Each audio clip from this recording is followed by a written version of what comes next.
Hey everyone. I guess let's get started. Please take a seat. So today we're going to talk about kernel method. So I'm going to define what it is.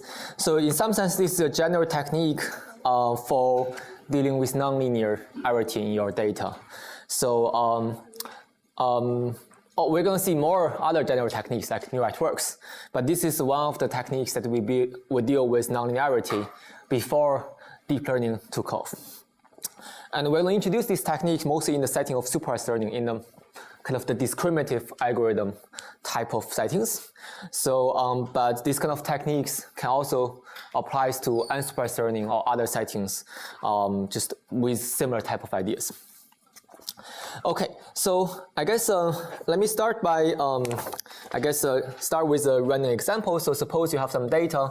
I guess I'm thinking about supervised learning, just a simple kind of like regression settings, right? So you have some x and you have some y, and you have some data, something like this. I'm just drawing something. I'm making up some data. And in the first 2 weeks, I think Chris talked about you fit a linear regression, right? So that means that you have to fit some linear model on top of this.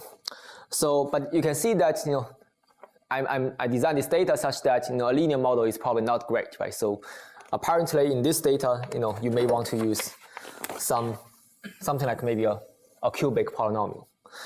And if you have done the homework, I think there's one homework question which actually also talks about how do you deal with this kind of situation where your data is not linear in X, right? So you shouldn't assume a linear model in X. The homework is due this Wednesday, right? Yeah. So it's one of the last homework questions, but you don't have to know the exact homework questions. I'm going to actually basically kind of review the homework questions to some extent.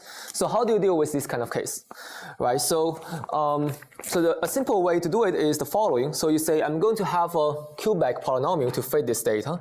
So basically I'm going to assume my model is something like h theta of x is a function of x parameterized by theta. So it's something like theta 3 times x cubed plus theta square times x square. Sorry, theta 2 times x square plus theta 1 x1 plus theta 0. So here my x is a real number, just for the sake of simplicity. So I have this nonlinear model, and sorry, any questions? Okay, so you fit this, right? So how do you deal with this? So one thing to realize is that even you have such a model that is nonlinear in X, but actually this is linear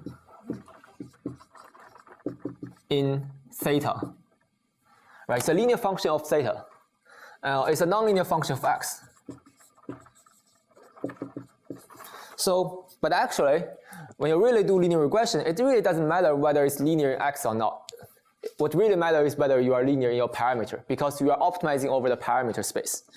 So in other words, more explicitly, so what you can do is that you can turn this into a standard linear regression problem by doing a simple change. So you can say that I'm going to define this function phi of x to be this function that maps x to this vector. So this function, maybe we should call it phi, or maybe let's just call it phi. Phi is a function that maps R to R4. And then you can rewrite this nonlinear model, nonlinear X, to be something more like a linear model. Like this is almost exactly the same as the linear model we have talked about, right? So this is a vector, theta 1, something like this, times 1x squared x cubed, which you can write this as theta transpose times phi of x. So in some sense, after you do this simple rewriting, right, now h theta x is linear in theta, is still linear in theta, and also is linear in the coordinate of phi of x. So this is how you make everything linear. And then you can, in some sense, invoke the linear regression algorithm that you have used.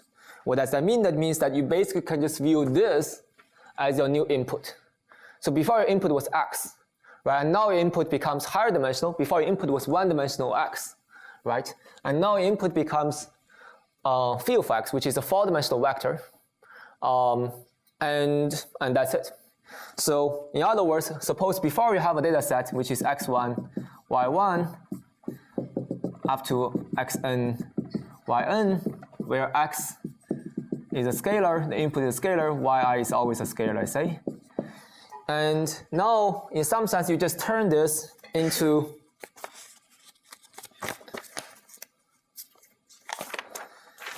you can turn this into a new data set.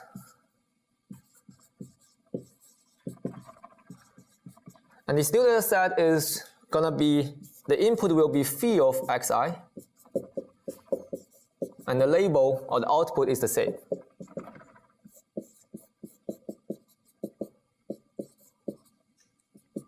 Of course, your input dimensionality becomes 4 now instead of 1, but we are able to deal with high dimensional input for linear regression, right? So basically, you can just now view this as your new inputs, or sometimes people call it features. I guess probably we have talked about this like features. Sometimes is a word that has multiple similar meanings in machine learning. So in many cases, features just means inputs. But I'll clarify, in later situations, sometimes features means slightly different things. But in sometimes you can just say this is a new input, this is a new output. The new output is the same, and you just work on linear regression on a new data set. And that's how you learn a cubic function for this data set, right? By turning it, by kind of reducing it to a linear regression problem. And I think this is a piece that I think it's Q4, but maybe we change the order of the questions a little bit. Right. Any questions so far? How do you exactly get to know that this might actually be better if you apply that key function? Do you just experiment around with the data to see? How do I know this is better than that what? Yeah, like how do you know that it might be better to apply this transformation to the data? Than no transformation.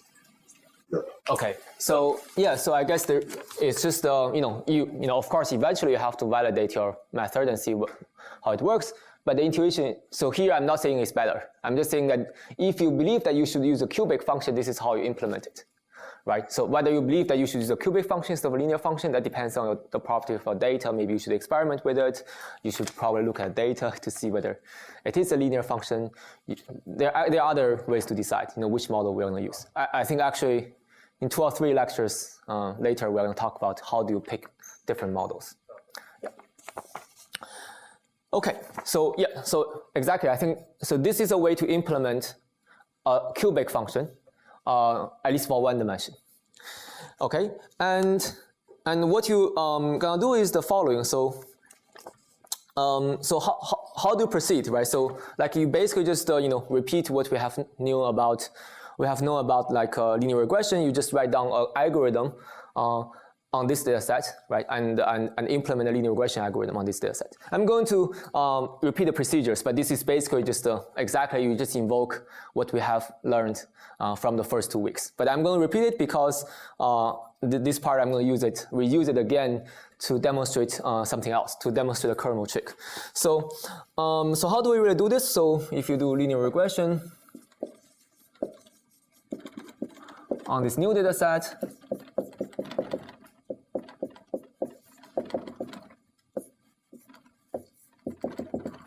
so I guess let's say we use gradient descent. Okay, so let's use gradient descent. And so on the loss function,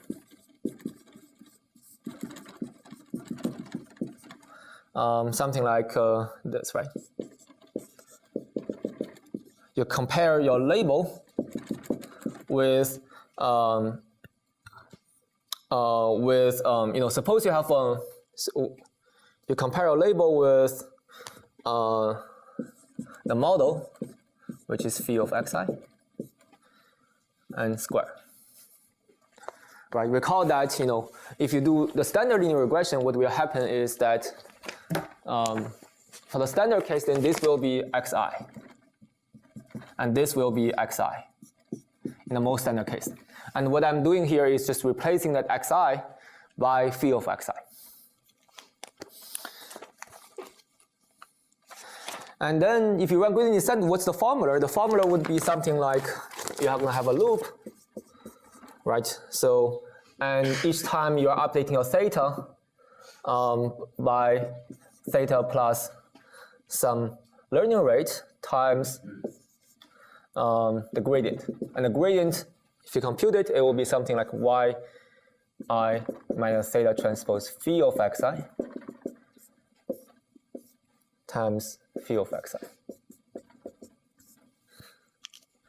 And for the standard case, then these two things will just be both xi. If you look up the lecture notes, they will be just both xi. And now they becomes this transformed version of this. I guess did Chris teach in this notation? Like this is supposed to be that you update your theta by theta plus this. Does the notation make sense? Yeah. Okay. Sounds good. So it's in some sense just a shorthand. If you really want to be very kind of like if you read a mathematical paper, maybe they will call theta t plus 1 is equal to theta t plus this. Xi that you put out there, is it the same? Oh, I'm saying that in the standard case, this will be xi in the first 2 weeks. Now I just replace it. Yeah. All right. Okay. So and there's some small differences, which is that if in the standard case, so now what's the dimension of theta? The dimension of theta is not the same as the dimension of the x, right? So suppose you say x is of dimension rd. Maybe I should use black color just to be more consistent. So, and phi of x is a function that maps rd to some other dimension. It doesn't have to be exactly the same dimension, right? Before we map from 1 dimension to 4 dimension, but you can from any dimension to any dimension. So let's call this dimension p. So p is the dimension of the so-called the new feature, the new inputs. So, and that means that your theta also has to be in the same space as phi, because your theta will be a linear combination of the transformed inputs. So theta is also living in this space. So basically we are updating in this p-dimensional space instead of x-dimensional space.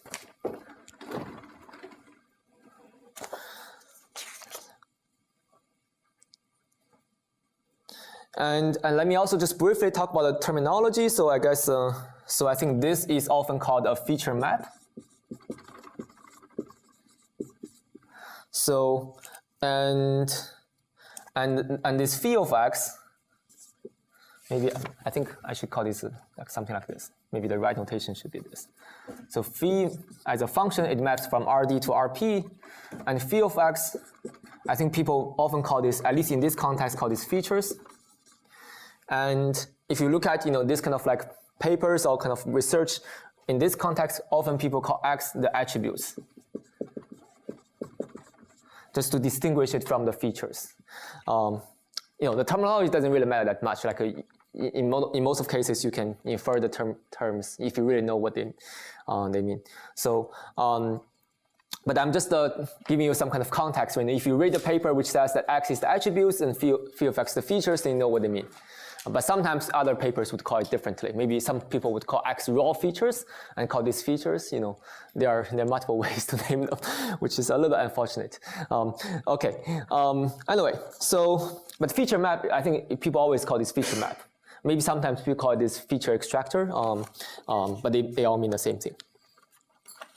And regarding this word features, I guess maybe let's just my extrapolation from reading all of these papers. I realized that features, even though sometimes they mean different things, often, at least from my statistical learning inference of this word, I think this word seems to mean it always means that something that you use a linear function on top of these things. So basically, if there's a linear thing on top of something, and then that something will be called features. Like just so basically, often refers to those variables in which you have a linear, your model is linear in. Yeah. Okay, so are we done? Right. So this sounds great, right? So everything is so clear and simple, and nothing seems to be complicated. You just replace xi by phi of xi. So but we are not done. So why? Because in some cases this is great, right? So like for example, in the example of the homework question, if you look at it, right, we basically ask you exactly implement something like this. I think we ask you to implement a different algorithm. We didn't ask you to implement the gradient descent. We asked you to implement you use the exact solver. You use the inverse of the time sum matrix, some gradients kind of things. So but the same thing, right? You just apply an existing algorithm on this new data set. But this is not done because because of efficiency issue. But I think I saw a question. Yeah. Why is it a half? Why is a half here? Yeah. I think this is so that the gradient doesn't have a half. Like it doesn't really matter, right? But if you have a half, then you always the gradient in front of the gradient there's no 2. It's just convention. Yeah. I think if you read the first 2 weeks also we have a half, right? Typically there's a half.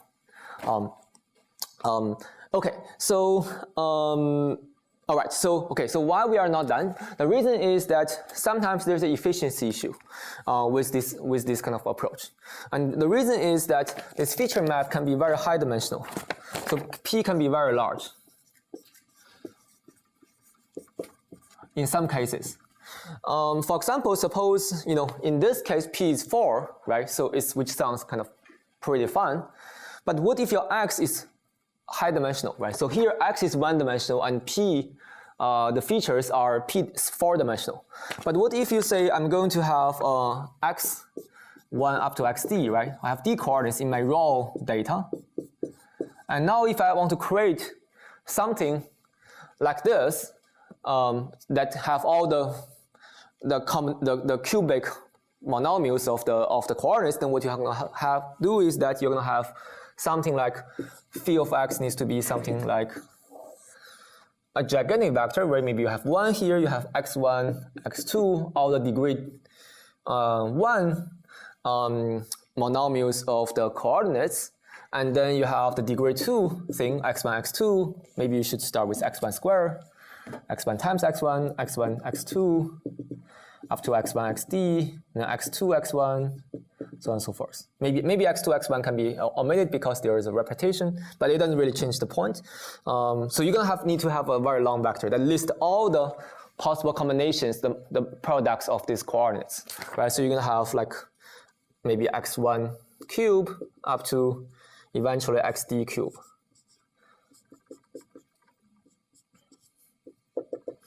Something like this. So, and only when you have this, then you can claim all the degree 3 polynomials can be written as a linear function of these features, right? And then what is P, right? What's the dimensionality of these new features? So if you count it, right? So I'm going to do some rough counting. So this one, there's 1, and for this kind of like degree 1 thing, you have d of this, right?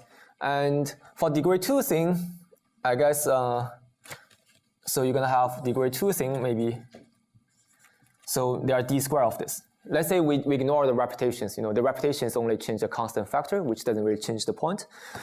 So you have d square, and then for degree 3 thing, you're going to start from x1 cube to xd cube, and with all the combinations, you're going to have d cube of these terms. I guess this is a little bit... Okay, so, right, so then this means that, so even though, of course, the good thing is that every degree 3 polynomial can be written as, some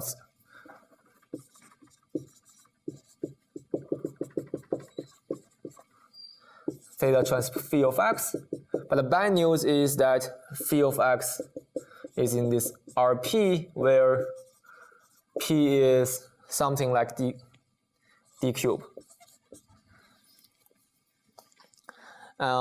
Technically p at least in this case, if I do this, p is equals to 1 plus d squared plus d cube.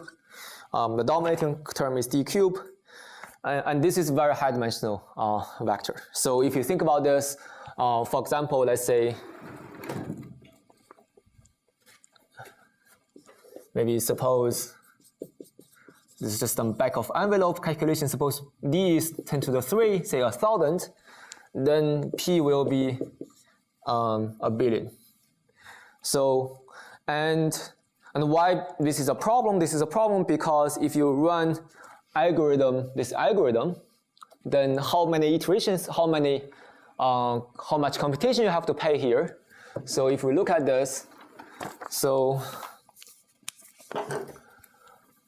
I guess if you count how much computation we have to pay, this product requires O of p computation, right? O of p so you are taking the product of two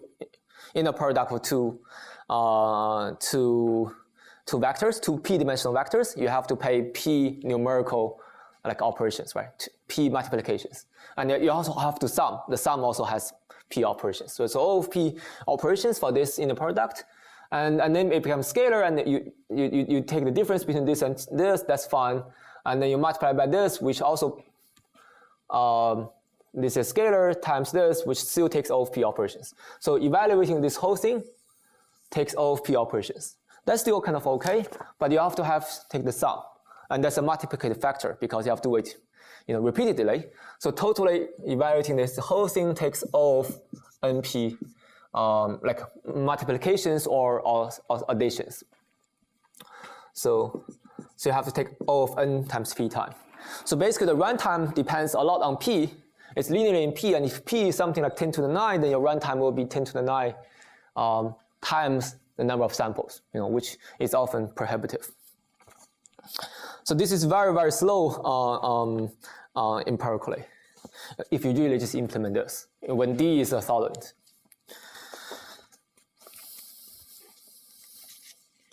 Any questions so far?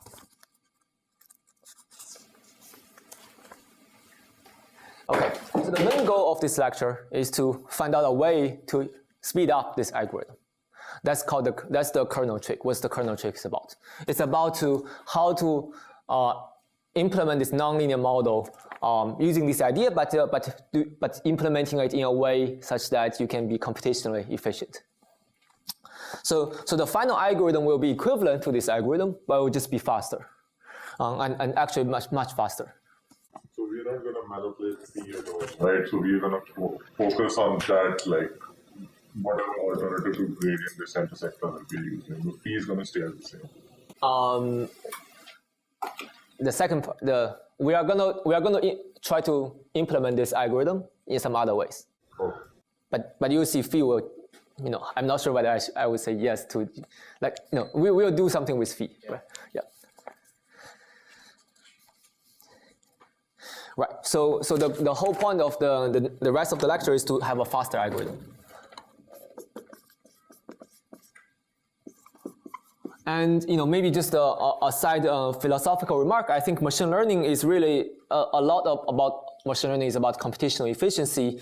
Even though these days sometimes you can use GPUs, right? So, but I think at the heart, at least a good fraction of machine learning is about computational efficiency, because many of these kind of statistical questions, in some sense, you can say they are studied well in some sense, like in statistics, and at least.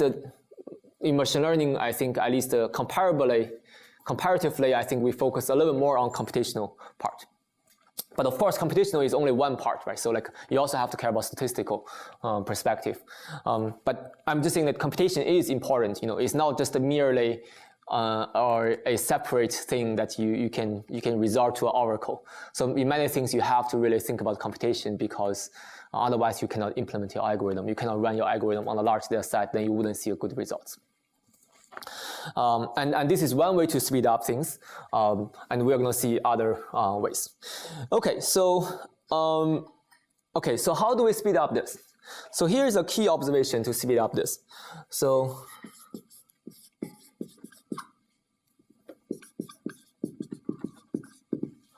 the observation is that the theta can always be represented as, you may find this a little kind of like surprising at the first sight, but I'm going to explain.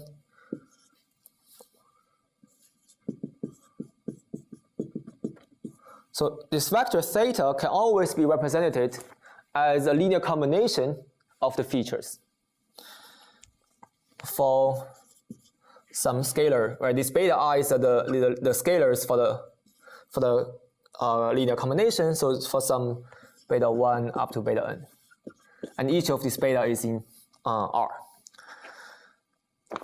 And okay, I guess there's a condition here. So if theta 0 is 0, so I guess I'm going to change just for the sake of simplicity, I'm just going to decide my initialization for this algorithm is that theta is equals to 0, is initialized to 0.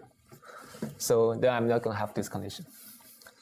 So I'm going to claim my algorithm, I'm going to say that my algorithm to start with theta is 0. The initialization probably doesn't matter that much, right? So because anyway, you're going to update a lot of times, right? So, so if you start with 0, then in this algorithm, no matter what time, theta can always be represented as a linear combination of your features. So, and why this is useful, why will be this useful, you will see, but roughly speaking, the reason why this is useful is because theta is a p-dimensional vector, right? And I'm in a regime where p is probably maybe just I'm thinking of, so I'm in a regime where is that p is larger than n. So let's say p is really, really big, extremely big, right? Even bigger than n. So theta is a p-dimensional vector, which is extremely big. But now you represent this vector by the scalars, and you have n scalars. So in some sense, you have you reduce the degree of freedom in your representation at least, right? So before you have to store p numbers, but now you only have to store n numbers if this claim is true. So in some sense, you will see that, I'll tell you more about details. In some sense, you will see that the way we speed up this is that we never store theta explicitly. We always store the representations of theta, right? The beta i's as my surrogate for theta. And that's enough for many of my computation. Like you say that theta is a vector, but the sum isn't that a scalar? Like isn't the sum there a scalar? This is a scalar, but this is a vector, right? This is a p-dimensional vector. So this is scalar. But you don't have to store this because these are already there in some sense. These are not changing even, right? So only the beta will be changing, where beta is a surrogate for theta in some sense. So you don't have to store how beta changes, and that implicitly tells you how theta will change over time. We'll see exactly how this works.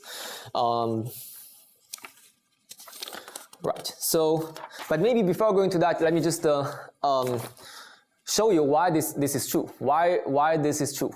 The reason is actually relatively simple. If you look at this, so the reason is that pretty much, in short, in a nutshell, the reason is that every time you update, you always update theta by a scalar. This whole thing is a scalar. This parenthesis is a scalar, whatever scalar it is. You always update by a scalar times this vector phi of xi. So basically, every time you update, your update is of this kind of form. It's a linear combination of phi of xi. So that's why you keep having that form. If you want to prove that, more formally, I think the kind of the statement you have to do the induction. So let me also try to do that.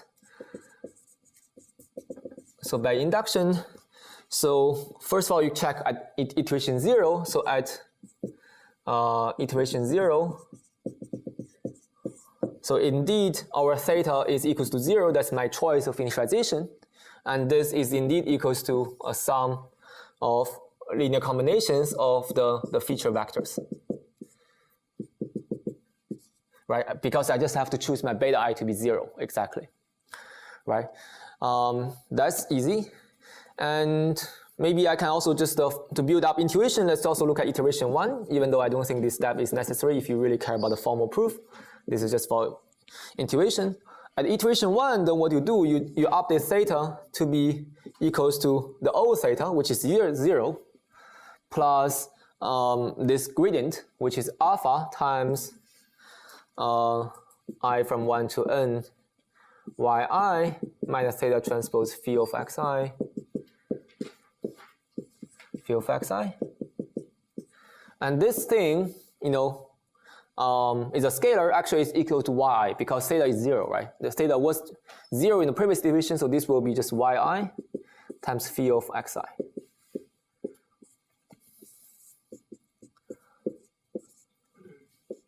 Right, theta was 0, and you plug in 0 here, you get this. So this is indeed a linear combination of the feature vectors, right? So this is a vector, this is a scalar, and so alpha times yi will be my beta I in this round.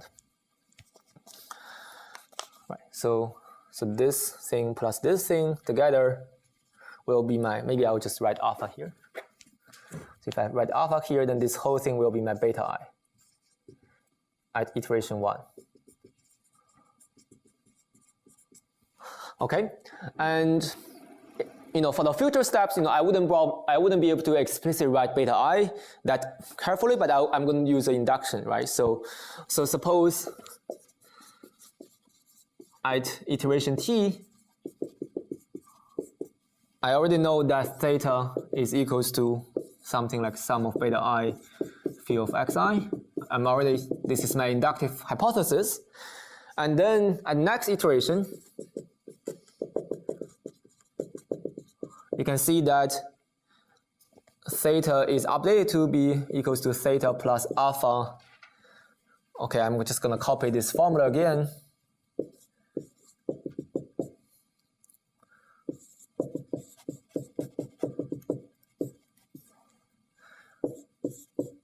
Actually, I just want to prove the induction, I don't even have to plug in what theta is, because if I just care about the induction, right? So I know this is a linear combination of phi of xi, and this is a linear combination of phi of xi.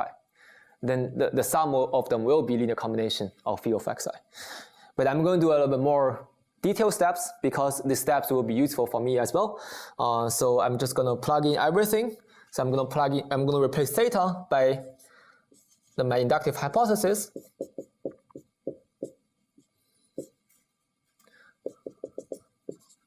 And then I'm going to replace this theta by my inductive hypothesis as well.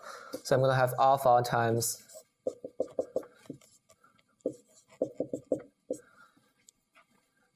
okay, what is this? So theta is equals to let me see one moment. There's something. Okay, I guess maybe let me just keep this.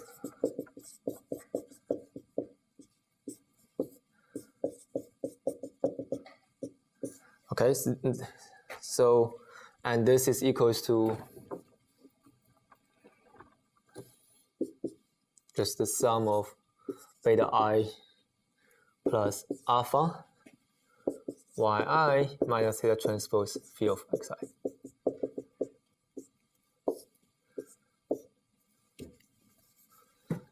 I didn't do anything really complicated. It's just a super simple manipulation. I just and now this whole thing is a scalar. Whatever scalar it is, this will be my new beta I, right, in the next step.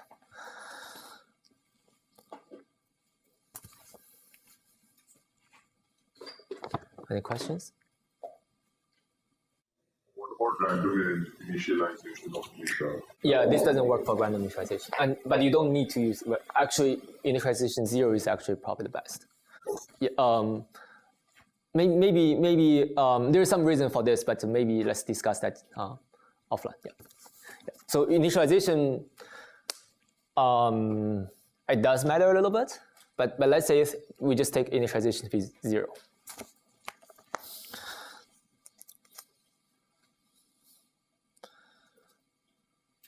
Okay, so now let's proceed with my plan. My plan was that I'm going to replace. So far I just only proved the claim, right? The claim is that I can always represent theta by beta, and now I'm going to just only maintain beta.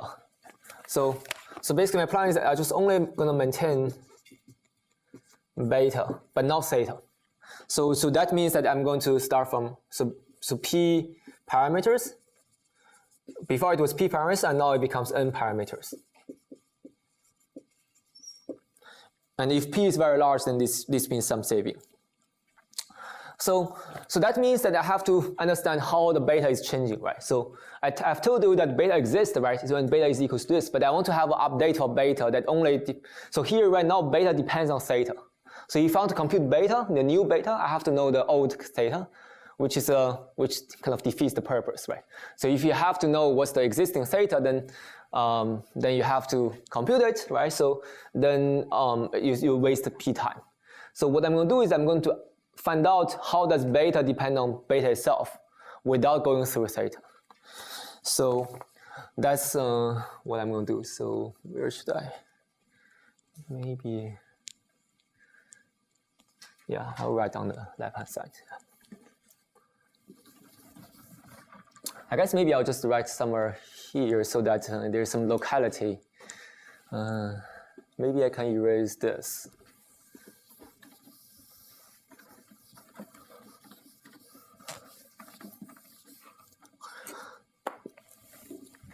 So this is the update for beta I. So how do I update beta I? So beta I is supposed to be equals to beta I plus alpha times this, right? Times this. So this is my rule for my starting point. I knew that beta is equals to alpha times yi minus theta transpose phi of x. Phi of xi. But this rule is not great because it does have theta here, so I have to maintain theta. I'm going to get rid of theta by plugging the definition of theta in terms of beta. So this is equals to beta I plus alpha times yi minus, what's the definition of theta? So if you, what's the representation of theta? So theta is equals to this, right? This is the relationship between theta and beta.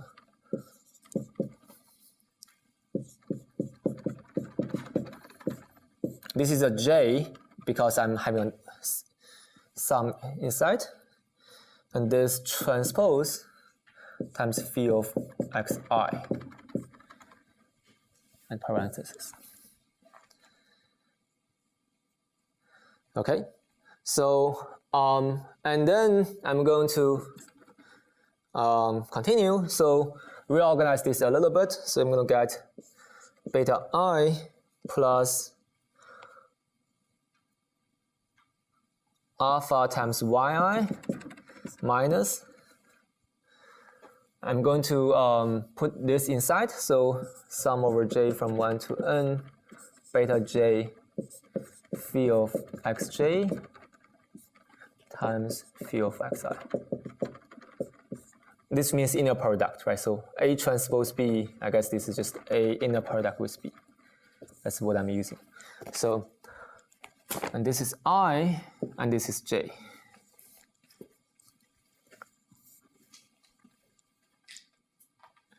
Okay.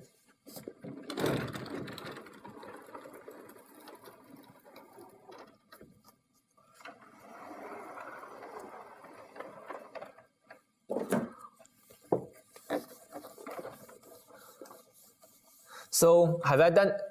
Okay, so what I have achieved, I get rid of theta. So now it's an update rule from beta to beta itself, right? So if you know the old beta, you can compute new beta. That's what this is saying. But did I really save any time? Not yet, right? Because if you want to compute the new beta from the old beta, you still have to do this inner product. This inner product between two p-dimensional vectors still takes p time. And you still have the sum over n indices, right? So still O of np time. So I haven't really saved much just because the fees still shows up here. However, here is the magic. The magic is that somehow you can compute, so this still takes of NP time, right? And this is so far not really much saving, but there are two things we can notice to make it faster. So one thing is that this inner product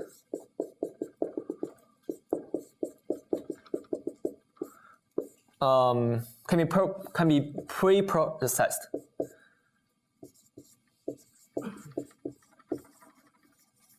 So you don't have to compute it every time, right? Because this is just something that doesn't really change over time in your algorithm. By over time, I mean as your algorithm is running, right? This quantity is not changing at all, right? So for every ij, right? The beta will be changing, right? So but this wouldn't be changing. So and another more important thing is that so this means that you can do it once and you don't have to compute it every time. So at least you only have to do it once in the very beginning. And another thing is that oftentimes this inner product actually can be computed faster than you thought. Right? The trivial way to implement this is that you just compute this factor, and you take inner product. But actually you can do some math to speed up this in many cases. So this can be computed without even evaluating phi explicitly. If you have to evaluate each of these factors, you already waste p time. But sometimes you can do some math to not even evaluate the phi. That's what I'm going to show next.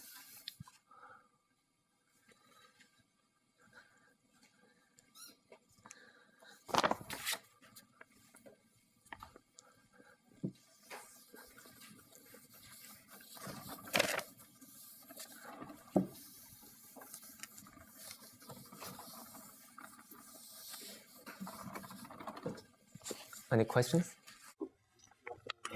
Basically, we are representing something in space of RP in terms of linear combinations of vectors in RP.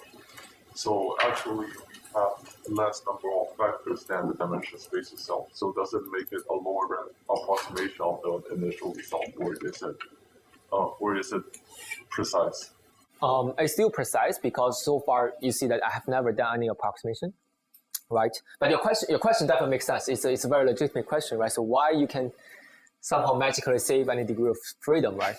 I think the reason is that this might be a little bit vague at this level, but the reason is that even you had this p-dimensional degree of freedom, p degree of freedom in a theta, when your data is not as large as p, you cannot use all of them. It's not like you are not fundamentally using all the dimensionalities or all the degree of freedom in the theta in some sense.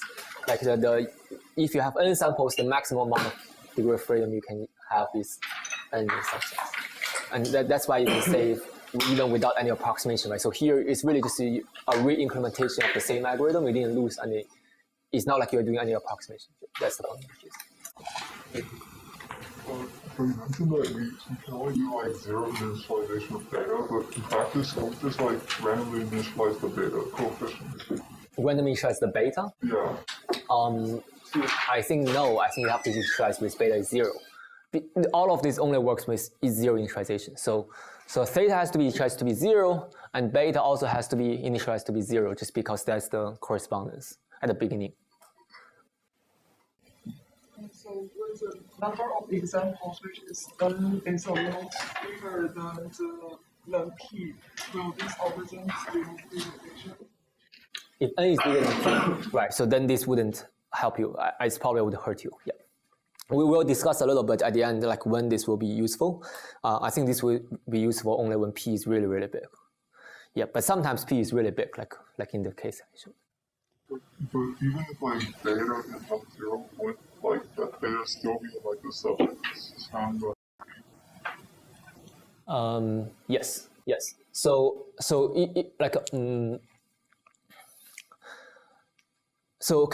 if your question is like what happens with my beta is random, I think in most of the cases, maybe in all cases, I don't know. In most of cases, I think you probably would get the same answer eventually, like when you run this algorithm in a beta space.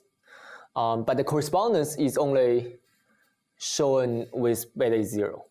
So there's another reason why, like, okay, so maybe here is the exact answer to this. So suppose you only care about what happens with beta is initialized to be random, then I think it still can work. And it can actually still give the same solution in most of cases as beta is 0, initialized to be 0.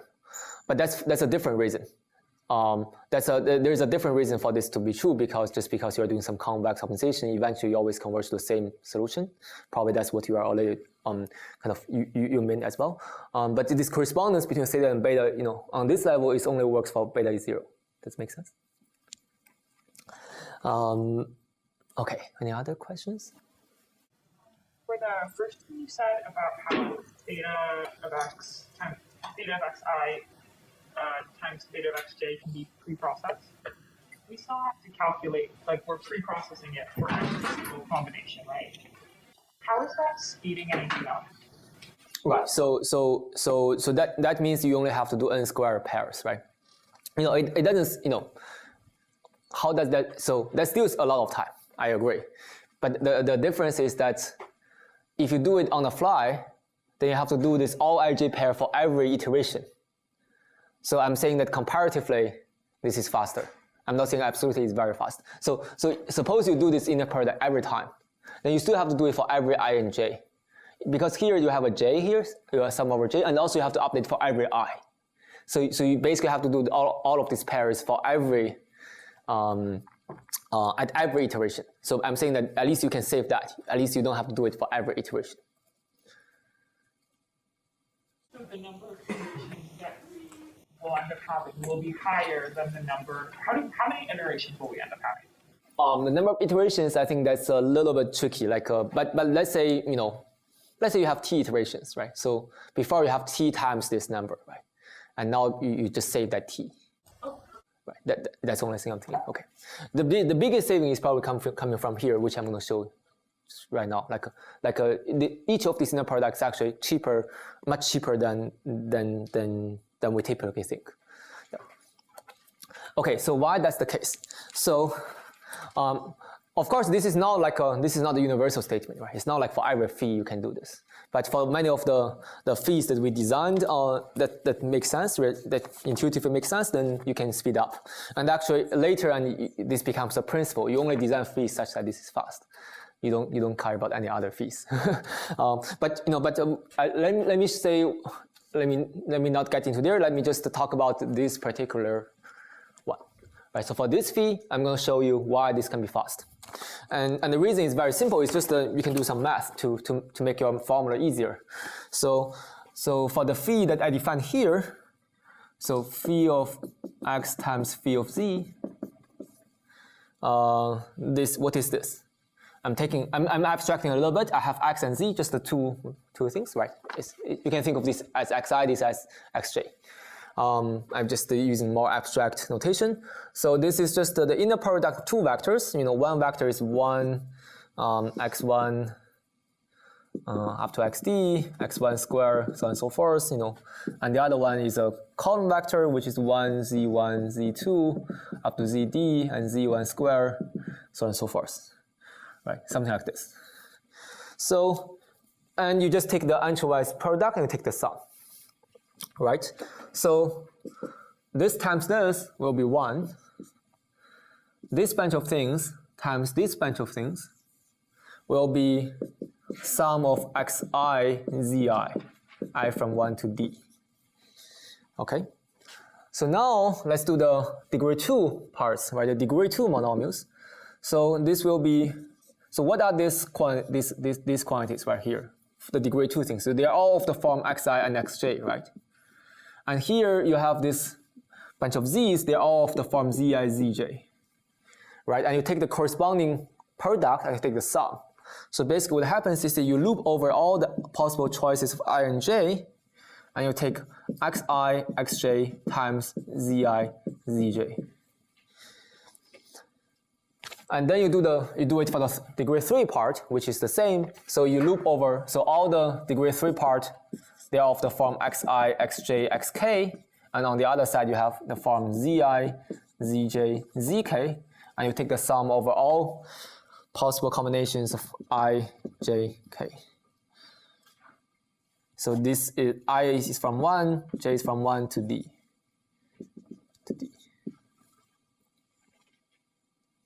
Okay, so and now let's simplify this. And so you can simplify this by, so this one we don't simplify. This is already pretty simple. You can, notational wise, you can simplify as x times z, but this doesn't really change anything. It's still the same computation. But then for the second term, what we can do is that we have a 2 sum, right? We can factorize the 2 sum. So you can write this as, you first take the sum over I, you look at all the terms that depends on I, that's a z, xi and zi. And then you also have the part that depends on j. So xj, zj. So in some sense, I'm just using abstractly speaking, I'm using the fact that, if you have sum of ui times wj, where I is from 1 to d, j is from 1 to d, then this is equals to sum of ui times sum of wj. Right, so that's just the formula I'm using. And ui corresponds to xi, zi, and wj corresponds to xj, zj. That's how I use this abstract formula. So, okay, and then I can do the same thing for the third one, which will be equals to, again, you factorize based on I, j, k. You collect all the terms that depends on I, which is xi, zi, and you collect all the terms that depends on j, which is xj, zj, and you collect all the terms that depends on k, which is xk, zk. So, okay, what's good about this? What's good about this is that you can see this one and this one are actually the same thing. You are just changing the way you index the terms, but anyway you are taking a loop sum over all the terms, right? It doesn't matter what indices you use, and the same for all of this. All of these are all the same. All of these are equals to x transpose x inner product with z. So essentially what you get is that what you get is just the x inner product with z plus x inner product with z square plus x inner product with z cube. And why this is helping you in computation, the reason is that now it takes O of d time to compute x comma z inner product with z, right? That's O of d time, but not p, right? This is just your raw feature, like your input dimension. And then after you get this, you can take the power, the second power. This one is just a scalar, right? After you get x inner power with z, you just take a scalar square, you get this, and you take a scalar cube, you get this, right? So the whole runtime is really just x, the time for doing this, plus I think 4 or plus some constant, because you just take the power and you take the sum. So the total runtime is, total time is also O of d. Like I'm ignoring the constant, I'm assuming d is big.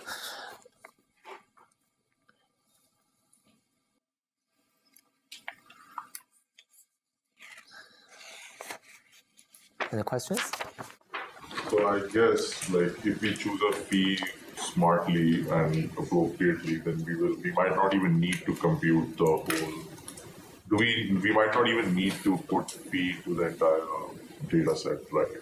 Right. So here you don't need, right? So here you don't have to implicitly say fee, because so exactly, that's a good question. So basically, what happens right now? So basically, you compute this quantity, but you don't have to know what phi is. You just compute this quantity using this algorithm, and you compute all of this in advance, and then you run this algorithm. So let me write down this more formally. So formally what you do is you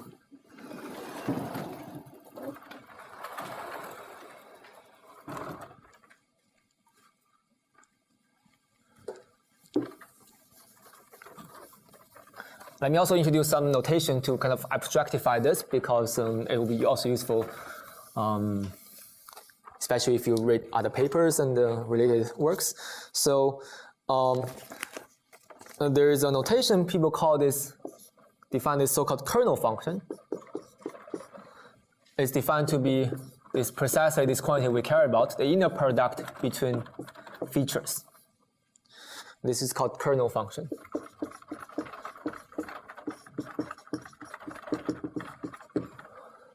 So this kernel function, as the definition shows, is something like that takes in two vectors and output a single scalar. And the algorithm is just that. So if you use the kernel method, basically we have shown you the steps, but now I'm going to group everything together. So basically the final algorithm is the following. Maybe right here.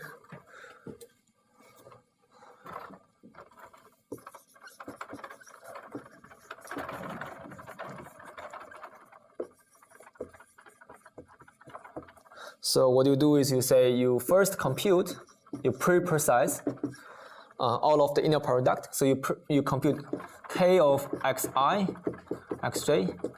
Recall that this is defined to be the inner product of these two things.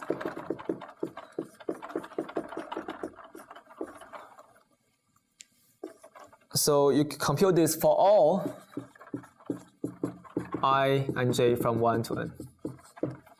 Okay. And then you say you have a loop. So I guess you start with, say, beta is 0, and so beta is a vector in Rn. So beta is the collection of beta 1 up to beta n, and you start with beta 0, and then you do a loop, and this loop will just be something like for every I from 1 to n, I'm going to use this update rule for beta. So what does that mean? That means that I'm going to update beta I to be beta I plus alpha times yi minus sum of beta j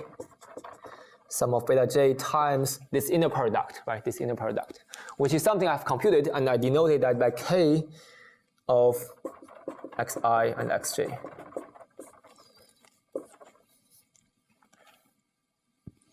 Right, so that's my algorithm.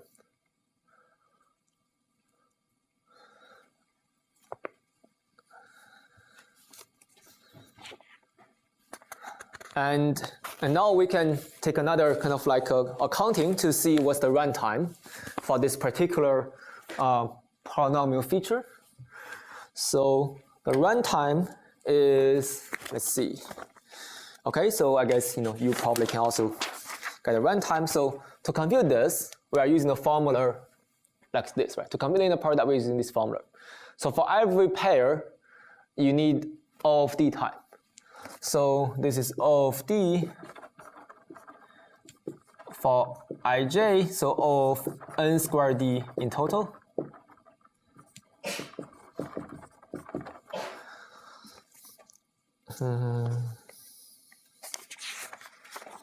Right, and here my runtime would be, let me see.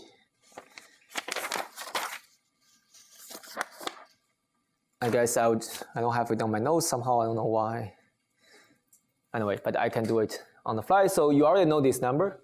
So basically you need to pay n times to time O of n time to compute this sum. And you also have to update each of the I, right? So for every I you have to pay n times. So totally this is O of n squared time. N squared time per iteration.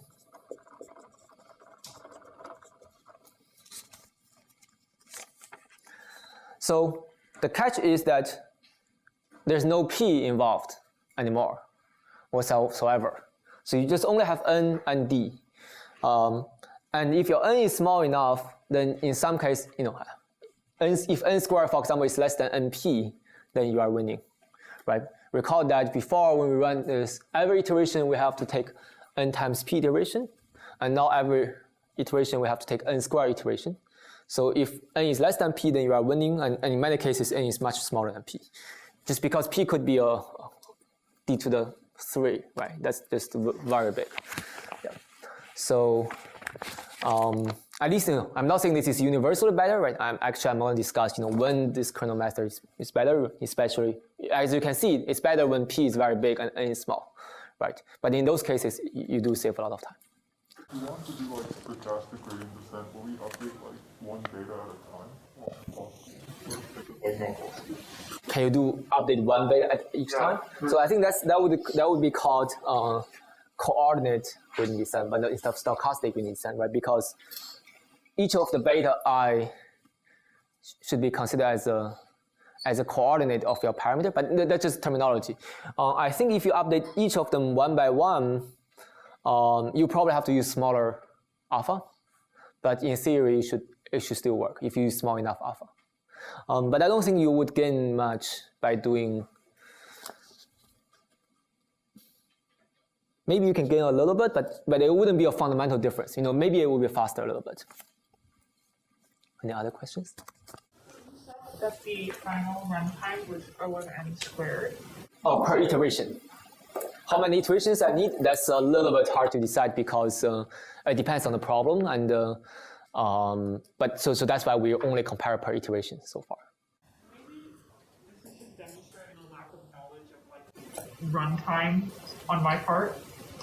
If calculating the runtime for the kernel function, the total is O of n squared, or n squared d, how is is the total runtime going to be O of n squared plus O of n squared d times? Oh, I think I see what you mean. So if you really care about the final runtime, I think you would call it something like n squared d plus O of n squared times t, where t is the number of iterations. But what is t? The reason why I don't discuss like that is because t is a little bit tricky. It's a little bit more problem dependent. So that's why. And yeah, but what's a good guess for t?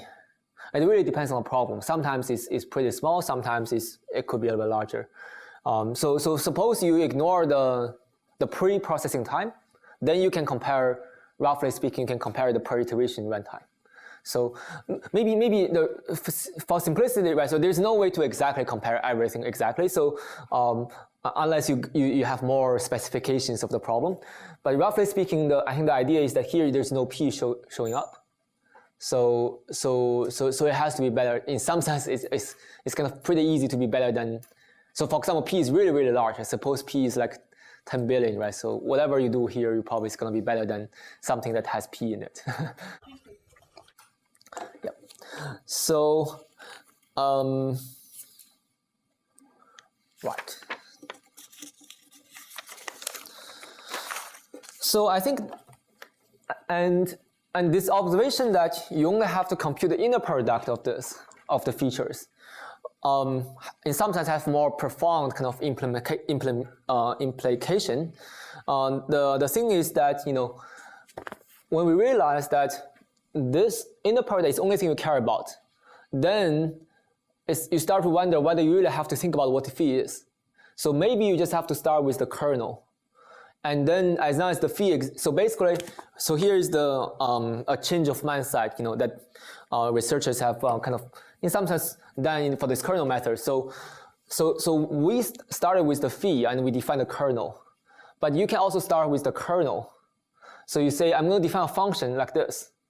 And then as long as there exists a phi, then you are done because you don't have to know what phi is, right? So you don't have to know the kernel is the inner product of something, but but you really have to care about what phi is. Anyway, it's not implemented, it's not used at all in your algorithm, right? So roughly speaking, I think one way to do this is you just define k and you just forget about phi. So if we have n data points and we have and these n data points live in p-dimensional space, this p is greater than n. So isn't we overfitting this case? So yeah. Yeah. I think that's a great question. You don't necessarily have to overfit, but this is the short answer is that you don't necessarily have to overfit, because okay, I guess I'm using languages that we haven't discussed in this course. Like the norm of your solution may not be that big. Like even though the number of parameters is a lot, but you can have a small norm solution, and that still can help you generalize. But this is something that I don't think we are gonna discuss in very much detail in this course. Even though we're gonna touch on this a little bit, but not much.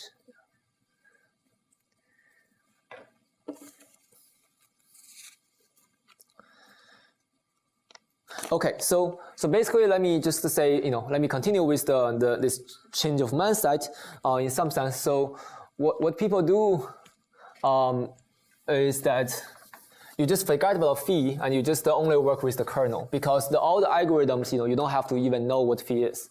So basically, one thing at least that is tempted to do is that you can just define a k and then you just run this algorithm, because after you define a k, you can run this algorithm. Right, but of course, you cannot just use an arbitrary k, because if you use an arbitrary k, then your algorithm doesn't have an interpretation. You don't know what you are really doing. It's just the algorithm, right? So what you really want is that you want a k that satisfies this for some phi, but you don't have to know what exactly phi is. So basically, I think so that means that you have to understand in what cases you can define of k, and that algorithm still makes sense. So basically, people call this, if k is a valid kernel, if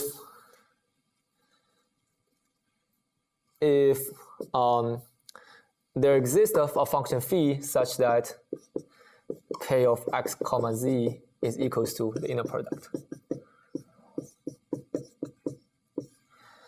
So basically, you can just design any function k as long as you guarantee that the existence of phi, as long as you guarantee that this is a valid kernel, then you can try to run that algorithm, and your algorithm is really just doing a linear model on top of the feature phi.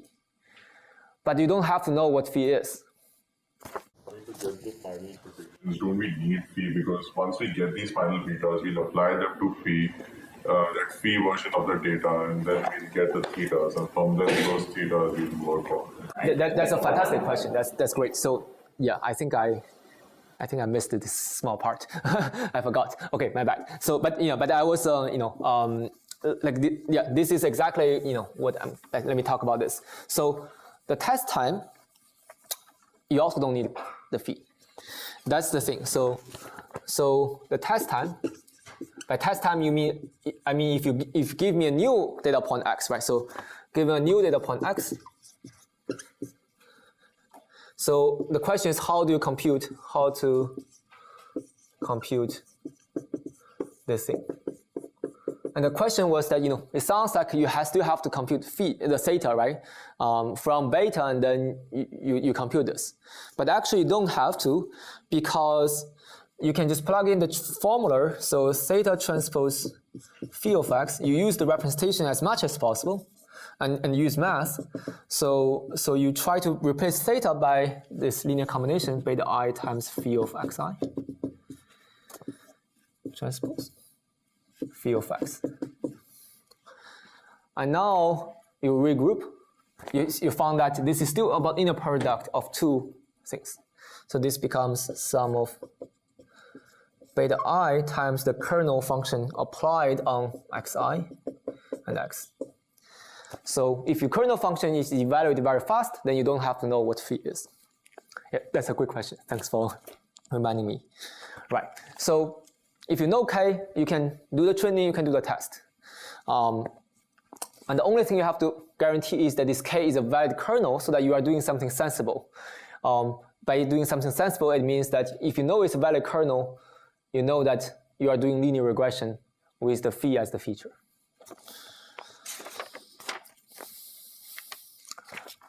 So in some sense, like there is a, if you design a good phi, a good feature, it's kind of almost the same as designing a good k.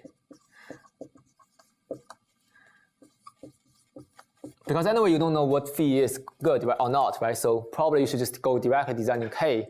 And as long as k is a valid kernel, you just run it and see whether it's good or not.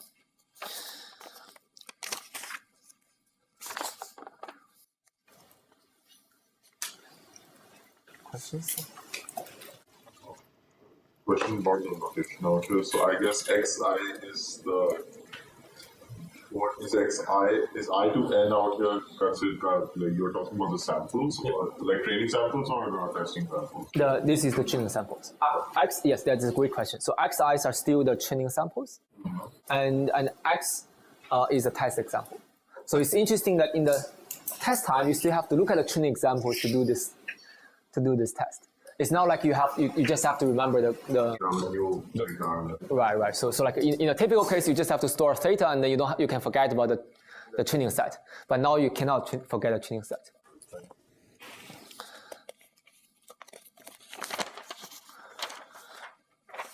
Right. So, and I guess I have like 15 minutes. So I'll briefly discuss, when do you know this is a valid kernel? Because this is, so you need to have a way to, if you want to use this kind of like equivalence and just forget about k, you have to have some way to tell whether your kernel is valid, right, in some sense.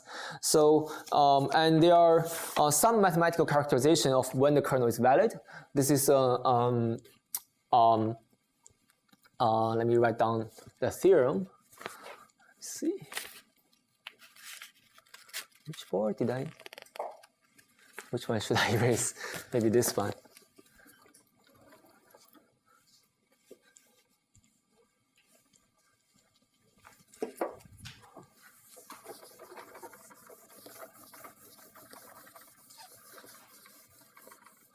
So there's a necessary and sufficient condition. So necessary condition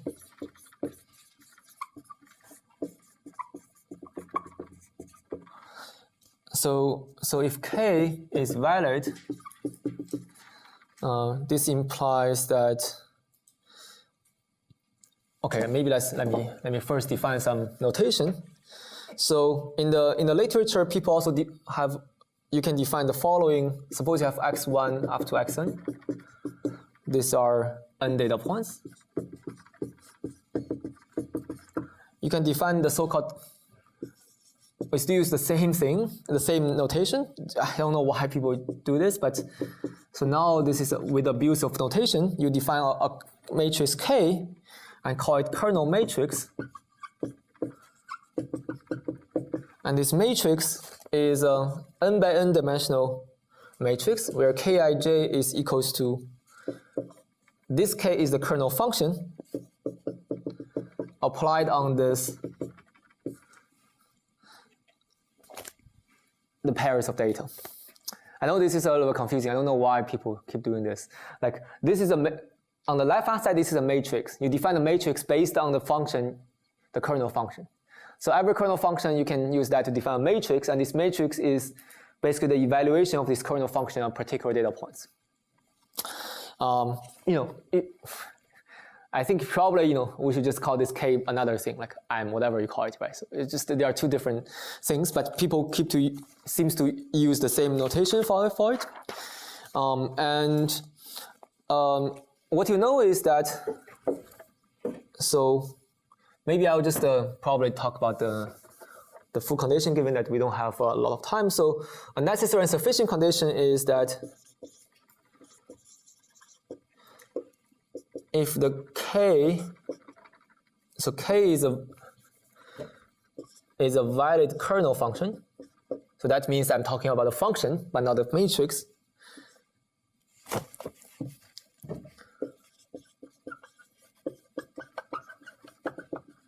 This is equivalent to, for every x1 and xn, if you choose any n examples, then the kernel matrix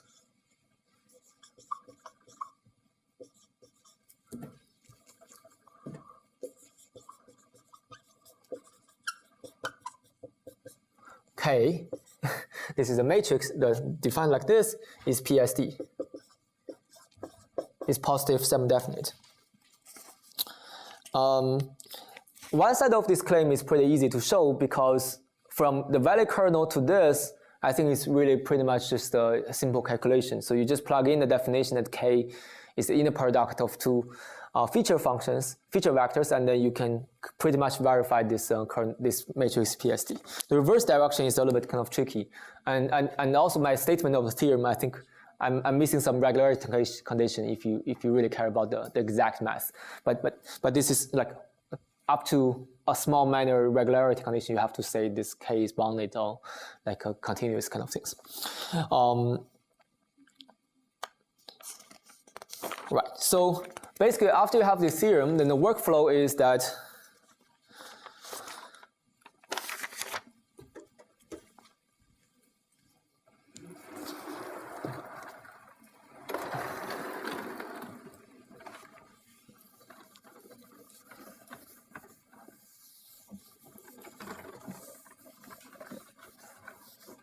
so in some sense, kind of the workflow is kind of like you first design a kernel function, right? Design a kernel function K.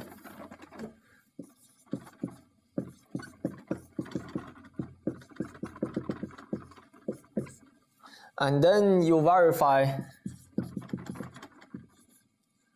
K is valid. And how do you verify? Maybe you can use the theorem above, but that doesn't really mean that it's easy because you still have to use this theorem in some way to try to prove that the kernel matrix is PSD. But there are some ways to verify this, or you verify by either by using a theorem or just by constructing, or by constructing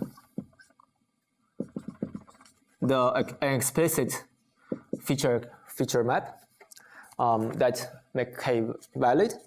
So you do something like this, and then you just run your algorithm. You run this algorithm that we define somewhere, I guess, here with K. And there are but here we are using. So how do we get this algorithm? We are using the regression loss, right? We are using the square loss and linear model, right? But you can also kind of like use other starting point. For example, suppose you start with logistic regression with the feature, and then you can do the same kind of like operations like we have done, and then arrive at a different algorithm in the kernel space. So in some sense, this is called kernel trick. So basically, a kernel trick, or sometimes we call this kind of kernelized. It means that you turn an algorithm. So you turn an algorithm into this algorithm, like algorithm about phi x, into a algorithm about K, this kernel function. So you may start with logistic regression with phi x as the feature, and then you can do, I didn't tell you how to do it, but you can do the same type of kind of derivations as we have done today to get another algorithm that only uses K. And the algorithm would look something like this, but not exactly the same. It will be different. And if you can do this, then you say, but not all the algorithms can be done in this way. Not all the algorithms amenable to this so-called kernel trick. So some algorithms is possible, some algorithms not possible. I think in the homework we have this perception algorithm for homework 2, which can be turned into kernel. Can be kernelized. I guess I'm writing kernelized. Or you can apply the kernel trick. And logistic regression, I think you can apply kernel trick. But some of the other algorithms, if you use L1 regularization, if you have heard of it, I know we haven't talked about L1 regularization, but some of the other algorithms cannot be kernelized just because your algorithm. So, okay, and also maybe one thing, in what case you can kernelize this? So, like kind of the key is that everything can be written. Like the only way you use the features are about the inner product between 2 data points, the features at 2 data points. If your algorithm somehow can be turned into a way such that the only thing you care about is this, then you can kernelize it because you just replace this by the kernel. But if your algorithm cannot be written in a way such that the entire algorithm only cares about this inner product, then you wouldn't be able to kernelize it.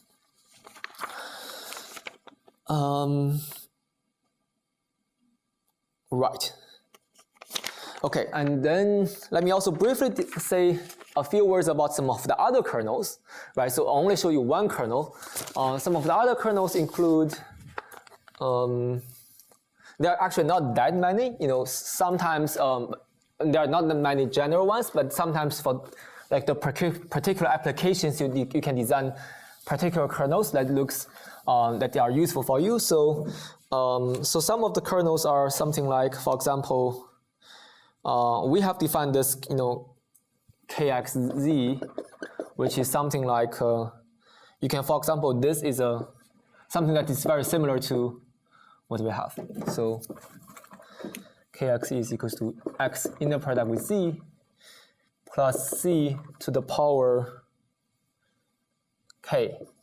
So for any choice of C and K, this is a kernel. And actually you can write this as something like, for K is 2, I guess I actually know, so for K is 2, actually I even know what's the feature. The feature is something like this. C square root 2C x1 square root 2C x2, so on and so forth, and x1 square up to xd square. You don't have to know exactly what this is. Like I don't even remember. But for this case, for case 2, you can write explicitly what the features are.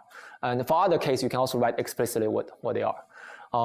But you don't have to care that much about it, right? You only have to know the existence of it. And then when you run it, you just use this kernel. And another kernel is called Gaussian kernel, which is something like exponential minus x minus z square over 2 sigma square. Here, this is 2 norm. So, and this one, you can also write it as an inner product between phi of x and phi of z, but this phi will be much more complicated. Actually, you can construct, you can construct an explicit phi such that this is true, but this construction will be very complicated. And also another thing is that this has to, so phi has to be infinite dimension.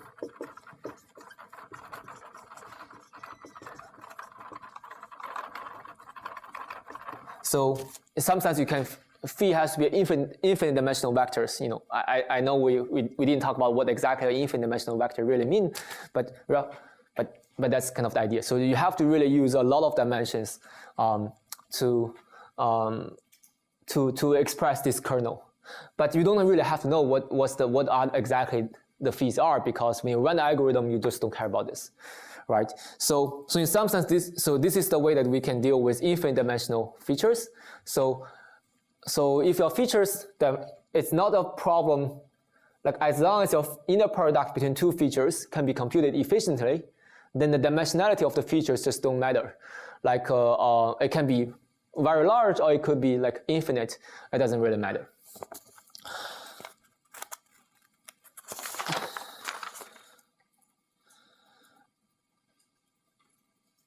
And another thing is that sometimes people think of this, features as a similarity metric, right? You can think of this function as a way to measure x and z.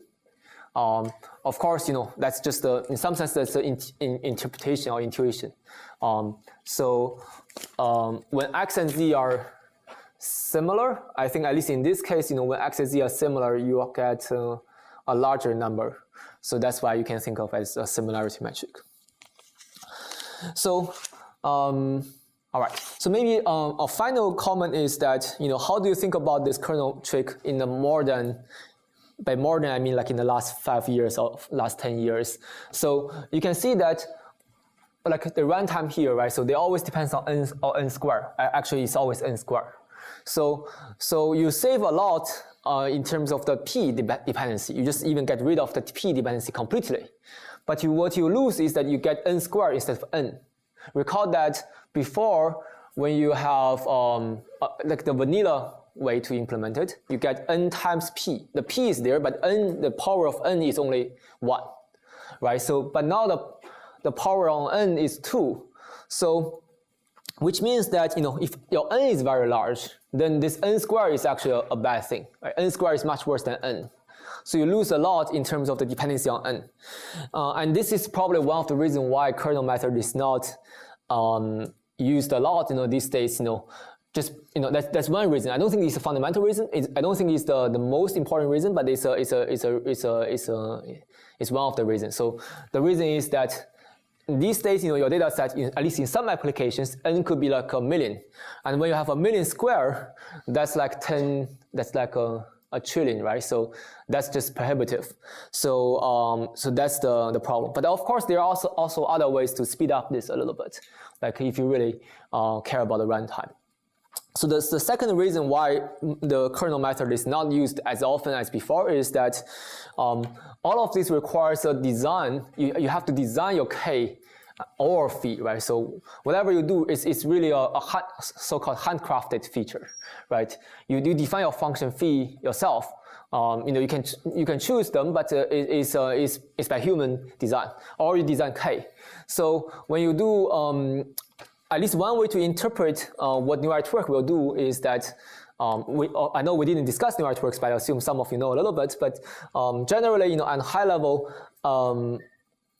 at least one way to interpret why neural network is better is that you can say neural network is actually in some sense learning this function phi. So as you will see, I think when you have neural networks,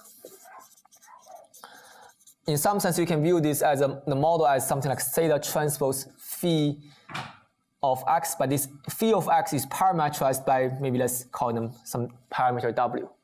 So you can view the neural networks like this. So it's still a linear function on top of some feature, but this feature itself is learnable based on the data. So you have a learnable feature instead of like handcrafted feature, and that's one of the many intuitions why neural networks can do better, but we do see this very often. So these days we have a lot of this kind of feature extractors that are learned by data, and more and more of this. And if you use them, then you just it's much better than just a random, much better than the kind of those polynomial features we design, like in this lecture. Okay, I guess that's all I want to say for today. Thanks.